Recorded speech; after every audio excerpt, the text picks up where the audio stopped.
क्षमता के अनुसार जरूर आपको करना चाहिए। एक दिन दूसरों के लिए भी कुछ जरूर दें। हमेशा याद रखें, उत्सव सामाजिक होते हैं, केवल मेरे या मेरे परिवार के लिए नहीं है।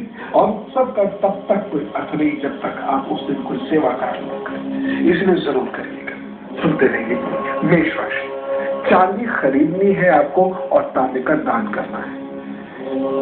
चांदी अपने लिए खरीदे, कुछ भी खरीद ले, छोटी कम ज्यादा वो अलग बात है, लेकिन थोड़ी सी चांदी अगर खरीद सकते हैं तो खरीदे।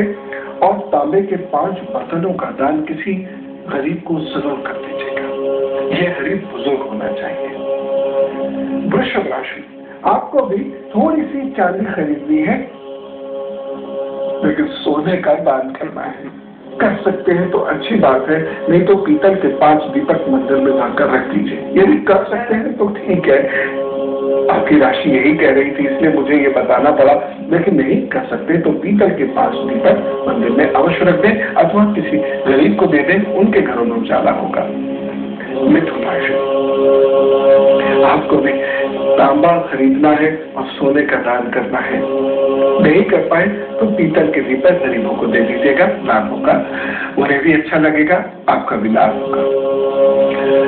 कर्क राशि, आपको इस बार पीतल खरीदनी है, आपको भी सोने का ही दान करना है। थोड़ा सा कठिन उपाय होता है ये। अगर सोने का दान नहीं कर पाते हैं, क्योंकि वास्तव में सोना महंगा है, हालांकि राशि के हिसाब से यही दान बनता है, लेकिन वक्त के अनुसार यदि नहीं कर पाते हैं तो फिर पीतल के दीपक और दान किया जा सकता है। या पीतल के बर्तन यदि आपको मिल जाते हैं, अच्छे पीतल के बर्तन, तो उनका भी दान किया जा सकता है। पीतल की चीजों का गिफ्ट भी दिया जा सकता है, लेकिन ये करना जरूर है। तो सोने को आप पीतल से चेंज कर सकते हैं। सिंह राशि, आपको चांदी खरीदनी है और मिट्टी के बर्तनों में मिठाई का दान करना है। एक चीज यहाँ खास ध्यान रखिएगा, बर्तन अपने घर से कभी भी खाली मत भेजिएगा, कभी भी। और कभी भी किसी के घर से खाली बर्तन अपने घर में मत लाइएगा। हमेशा ध्यान रखें, जो पुरोहित जी हैं, जो पुजारी लोग हैं, जब आप उन्हें कोई भोजन सौंप के आते हैं तो आपकी थाली में वो कुछ रखे बिना आपको वापस नहीं करते हैं मंदिर से। ठीक इसी तरीके से आसपास पड़ोस में भोजन का आदान प्रदान होता रहता है। तो जब आप उनकी कटोरियां, उनकी थाली इत्यादि वापस करें तो चाहे जरा सी मिश्री ही रखें, वो मिश्री रखे बिना वापस ना करें। कभी किसी को कोई बर्तन दान करें तो उस बर्तन में चाहे कुछ भी, थोड़ा सा सही, लेकिन उसको खाली नहीं दें, कुछ रख के दें। तो आपको सिंह राशि के लोगों को बर्तनों में मिठाई रखनी है, मिट्टी के बर्तनों में, और उसका दान करना है। कन्या राशि, चांदी खरीदनी है और लोहे का दान करना है। ध्यान रखिएगा, लोहे का कोई बर्तन हो सकता है या कोई भी काम की चीज हो सकती है। शेप साइज पर मत जाइएगा, कोई भी चीज हो जरूर ये धातु की हो जो मैं बता रहा हूँ। तो कन्या राशि को चांदी खरीद कर लोहे का दान करना है। तुला राशि, तांबा आपको खरीदना है और पीतल के दीपक मंदिर में आपने दान करने, जितने भी कर सके, 1, 2, 10, 100, वो आपकी मर्जी। वृश्चिक राशि, आपको तांबा खरीदना है और जो चीज मैं कह रहा हूँ ना खरीदना है, वो खरीद के रखने के लिए नहीं है कि मात्र उस चीज को खरीदिएगा जिसका प्रयोग कर सके आप। यानी चांदी खरीदे तो ऐसी जो या तो पहन सके, या यहाँ पहन सके, या ग्लास में उसमें पानी पी सके, या घर में किसी को आप उपहार में दे सके, ऐसी कोई चीज जो प्रयोग में आए, नित्य प्रतिदिन प्रयोग में आए। दीपक खरीद सकते हैं आप, तांबे का कड़ा खरीद सकते हैं, तांबे के बर्तन खरीद सकते हैं, इस प्रकार की चीज। तो वृश्चिक राशि को तांबा खरीदना है और लोहे का दान करना है। धनु राशि के लिए क्या करना है? सोना लीजिए, अगर ले सकते हैं तो सोना लीजिए, नहीं तो पीतल की कोई चीज खरीद लीजिए और चांदी का दान करें। देखिए, कोई भी ग्राहक हो या ज्योतिष हो, पैसे से नहीं तोला जाता। भगवान की पूजा में पैसे की तोड़ नहीं होती है, इस बात का हमेशा ध्यान रखें। इससे केवल आडंबर पैदा होता है पूजा में, और आडंबर के साथ पूजा का कोई अर्थ नहीं रहता, केवल औपचारिकताएं होती है उसमें। तो यदि आप नहीं भी कर सकते हैं मत कीजिए, क्योंकि ये तो शास्त्रीय विधि से चीजें पता चलती है ना। और उस वक्त में तो ये चीजें बहुत सस्ते में मिलती थी, सब कोई इन्हें अफोर्ड कर पाते थे, हर कोई सोना पहन पाता था। इस वजह से बताना तो आवश्यक है, लेकिन यदि नहीं खरीद सकते मायूस मत होइएगा। जो पीतल आप खरीद सकते हैं वो यदि अच्छी क्वालिटी का है तो उसके भी परिणाम वैसे ही मिलेंगे जैसे आपको सोने के मिलते हैं। ठीक है, मन छोटा नहीं करिएगा, त्योहार का वक्त है, हंसिएगा और इस तरीके से ये उपाय करिएगा। मकर राशि, चांदी के बर्तन खरीदिए और पीतल के बर्तनों का या पीतल के दीपक इत्यादि किसी भी चीज का दान कीजिएगा। यहां तक मैं कहता हूं, सिर्फ बच्चा है, पढ़ रहा, स्टूडेंट है और उस पर बहुत पैसा नहीं है, जरा सी घंटी खरीद ले, जाके मंदिर में भगवान के पास रखा है। बात तो एक्चुअली है आपने सेक्रीफाइस कितना किया। आप पे 100 रुपए है, आपने 50 दे दिए, लेकिन अभी आप पे 10 रुपए है और आपने उसमें 1 रुपया दिया, बहुत बड़ा सेक्रीफाइस है। तो आप छोटे सभी लेकिन उपाय जरूर कर दीजिएगा, ऐसे कर सकते हैं तो।